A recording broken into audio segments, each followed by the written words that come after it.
Good evening and welcome. Tonight we will be going over the history and geography of the Berry Islands in the Bahamas. Now, if you didn't see yesterday's video, today's going to be tablet only because in my atlas, the Berry Islands are literally microscopically small, so there's no point in me showing you in the map. So we're just going to look at the tablet, but we're of course going to start by zooming out so you can see exactly where we are. Here are the beautiful Bahamas. There's Cuba poking up down there. The Bahamas. So you can see just how small they are compared to the other major islands here. There's Nassau, the capital. That's Grand Bahama, right? New Providence? I've forgotten. I haven't read about the other islands recently. But that's Abaco. So on and so forth. Now it's going to bug me. Hold on. This is Andros Island. I was completely wrong. That's Andros Island. Anyway, now I know. Yeah, I didn't read about like any of the surrounding islands.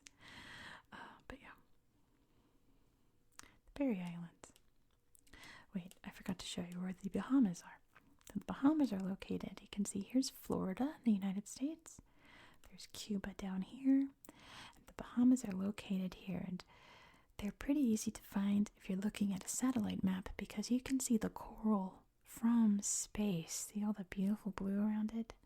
They're very easy to spot. You can see that beautiful blue, probably from like the moon. My goodness, look at that. You can still see it. You can still see the blue. Isn't that crazy? That coral is beautiful. So yeah, it's known as I think it was the tongue of the ocean. It's sticking out here. Creating these beautiful coralline islands here.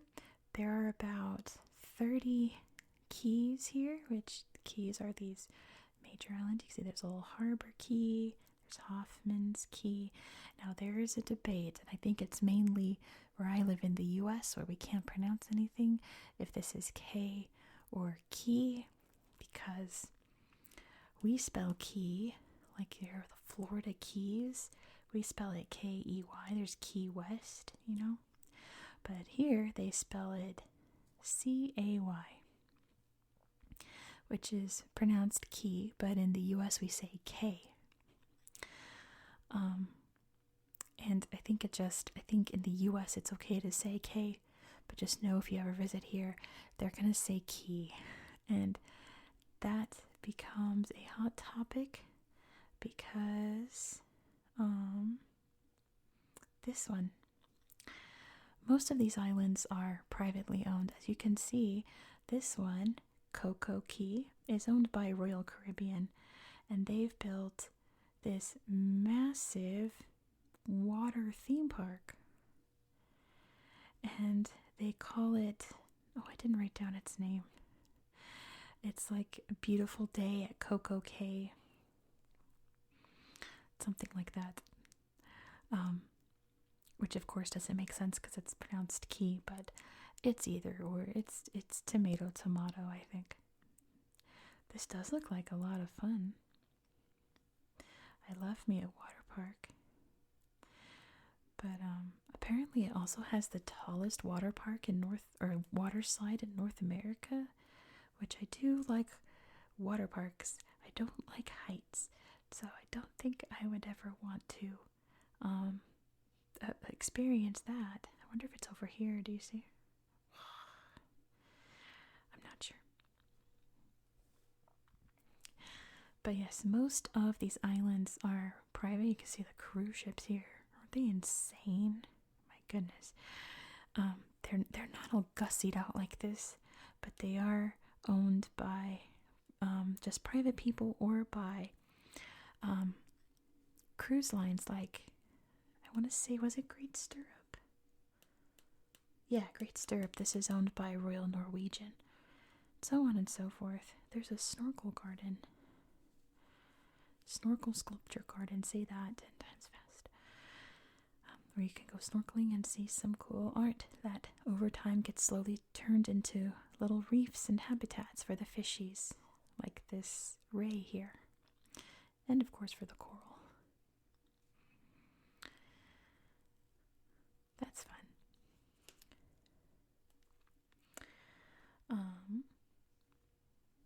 This is Grand Harbor Key, which the fun fact about it is that this island is home to the most millionaires per square inch. So, do with that what you will. All of these little homes you see are little private estates, mostly vacation areas for the rich and famous. The other big island in this chain is Chub Key down here, which Chub Key is known as the billfish capital of the Bahamas. So besides the stopovers for cruise ships and the millionaires that come over here to chill out on the beach, these islands are known for fishing. Billfish are fish with kind of like swordfish, like sailfish, marlins, things like that, with pointies in their face. That's a billfish. These islands are also known for bonefish, which is a very popular fish to eat in the Bahamas. And there's fishing competitions here.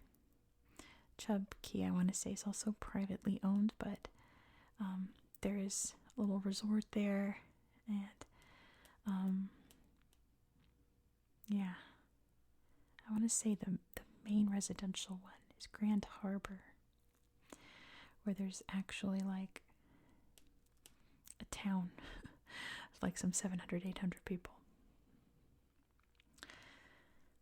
I think that was it for geography. Let's talk about some history here while we poke around. I know this island is owned by like an individual. There's their landing strip there. Houses. Little house. They're probably mega mansions, right? But from above they look tiny.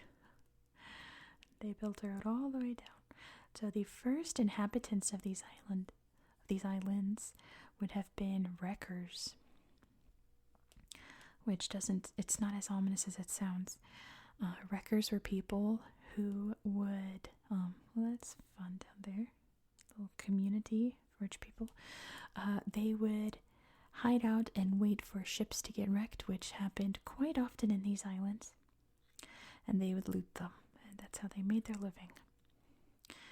Not a bad living, I suppose, but precarious one, I suppose. One day, in checking my notes, I'm sorry, I'm in the dark, so I'm trying to read. On Great Stirrup, so up here. In 1836, this island was first permanently settled by emancipated slaves. So most of their legacy is gone.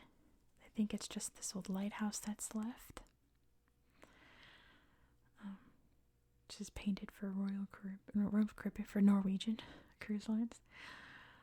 But yeah, that was the first permanent settlement. These islands weren't really much of anything until the 1960s, when tourism became a bigger thing. Vacation homes became a big thing over here. You can see the ruins of an old hotel here. This is pretty cool. Old Sugar Beach Hotel ruins. That would be fun to explore. All overgrown, destroyed. I should have looked up what happened to this one, because I do know that in 1992, Hurricane Andrew ripped through these islands. They are pretty destructive, so I wonder if it was because of that, or if it was just a business that went out of business. I'm not sure. Also, interesting fact about storms, because, like I said, we are very close to Florida. Like, there it is. There's Miami right there. The Everglades right down there. After a storm in 1999, manatees arrived on Great Harbor Key. And there's a little manatee population ever since, and the Bahamas have deliberately, whenever there's little manatee groups that pop up that are in danger, they move them over here so that they can be with little friends and make a little manatee population, which is great because manatees are very endangered. And that's pretty much all of the history that I could dig up for you. You can see lots of little slideshows pop up, but not very many pictures. Like this key here, there's no pictures. It's sad. Oh, the blue hole. I gotta show you. Hoffman Key Blue Hole, which is essentially just a sinkhole, which is now turned into an underwater cave that you can dive into and swim around in. It's mostly shots of the beach. There we go. We want to see the blue hole. Woo! He's having a great time. But yeah, my favorite slideshow is up here. You might have seen it pop up. One of my favorite things about the Bahamas is that it's not so much famous here, but I guess they have it here, is you can swim with the pigs. So yeah, back in ancient times, back when people would first settle, their pigs would run wild, or they deliberately let them run wild to create a population for them to hunt. The pigs really enjoyed it. They started getting in the water and started swimming around. So there are other places in the Bahamas with swimming pigs, but this is one of them. And we love that. You can go swim with the little, look at the piglets. Oh my gosh. You can swim around with these chill pigs. Look at them go. Splashing around. Not a bad life. Look at this tour guide trying to tell you about him. The pigs are just enjoying their little pig life. Probably getting snacks from people. You probably should not feed them. But look how docile. You can just pick them up and hug them. That's the look at the piglets. Yeah, the fact that there isn't like a mother hog storming these people right now, that they're just like whatever. They've learned to trust people. So you can just chill out with the pigs. And the staff there making sure you're not being mean to them. The little oinkers here, just having a good time.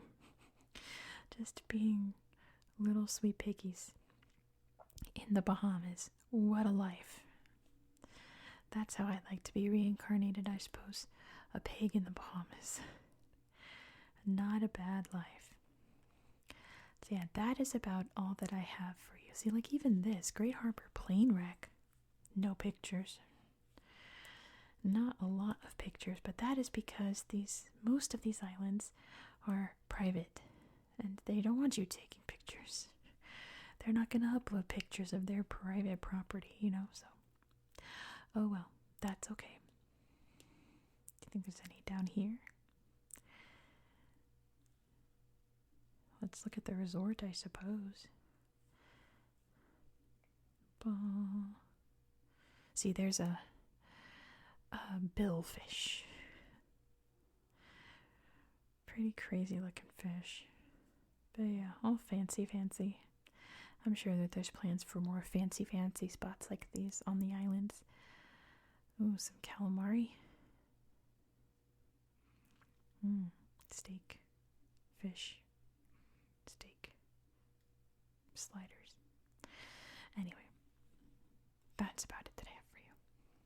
But I do, as always, encourage you to check these islands out for yourself on Google Earth. Maybe you'll find a slideshow that I missed, and you can drop it down below in the comments. Let us know so we can check it out. But thank you so much for watching. If you're new to the channel, if this is the first video you've seen of mine, this is not very typical. Usually, I will have far more history to go through, and tomorrow's video is definitely going to be one of those, because tomorrow we are going to what's probably the most important city in Christianity. And as I'm going in alphabetical order around the world, I bet you can use your logic and figure out where we're going next. So you're definitely going to want to check that out. Do you want to see the world's oldest continuously used church? Yes, you do. Be sure to subscribe so you won't miss out. Don't forget to give this video a little thumbs up. I'd appreciate it because short little videos like this don't really get a lot of views. And giving me a thumbs up and a comment helps push this video out into the algorithm so that more people can find it. Spend a nice little time relaxing here in the Bahamas. I hope that you found this video to be relaxing and educational. And I hope that you have a good night. Good night.